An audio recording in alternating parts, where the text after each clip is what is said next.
La septième qualité de Srimati Radharani est Sangita Prachara Abhidya. Radharani est une musicienne experte.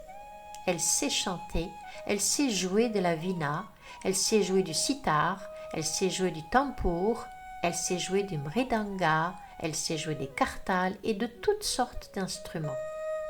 En réalité, les instruments que je viens de mentionner sont très spéciaux.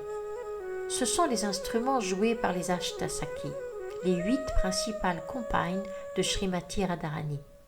Et ces instruments sont particulièrement précieux. Il peut exister dans ce monde beaucoup d'instruments de musique qui ont un son très apaisant et que nous pouvons aussi apprécier. Mais ces instruments-là sont ceux qui véritablement touchent le cœur. Ils touchent nos émotions. Ils sont donc très spéciaux parce qu'ils sont joués par les Ashtasaki et Srimati Radharani est experte dans l'art de chanter et de jouer de tous ces instruments. Un autre nom de Srimati Radharani est Gandharvika, qui a 2 significations. La première, Gandharvika, parce que de son corps émane un parfum, Gandha, délicieux. Et Gandharvika parce qu'elle est semblable à ces Gandharvini, qui sont une catégorie d'êtres dans les planètes supérieures très experts dans les formes d'art comme le chant, la musique ou d'autres disciplines artistiques. Elle est en quelque sorte la chef de tous ces Gandharvas car elle chante avec une beauté incomparable.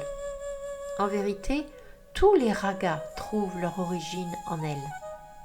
Ce n'est pas qu'elle connaît tel raga ou tel autre, mais plutôt ce sont les ragas qui prennent naissance en elle. Dès l'instant où elle chante, de nouveaux ragas jaillissent.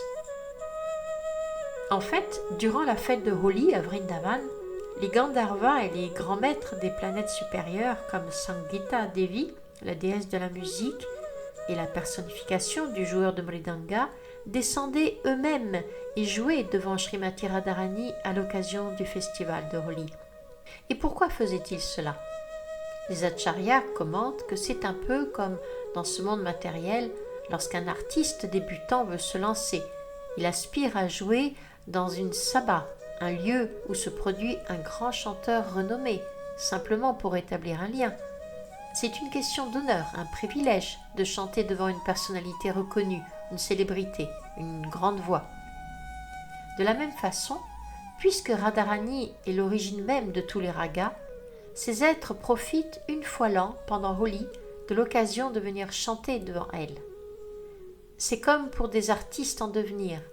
Quel immense honneur de partager la même scène qu'une personnalité de renom, célèbre, immensément respectée. Ainsi, Sangita Prasar, Radharani est une experte accomplie dans l'art du chant. Et si ces ragas jaillissent d'elle, c'est parce qu'elle est toujours plongée dans le Mahabhav.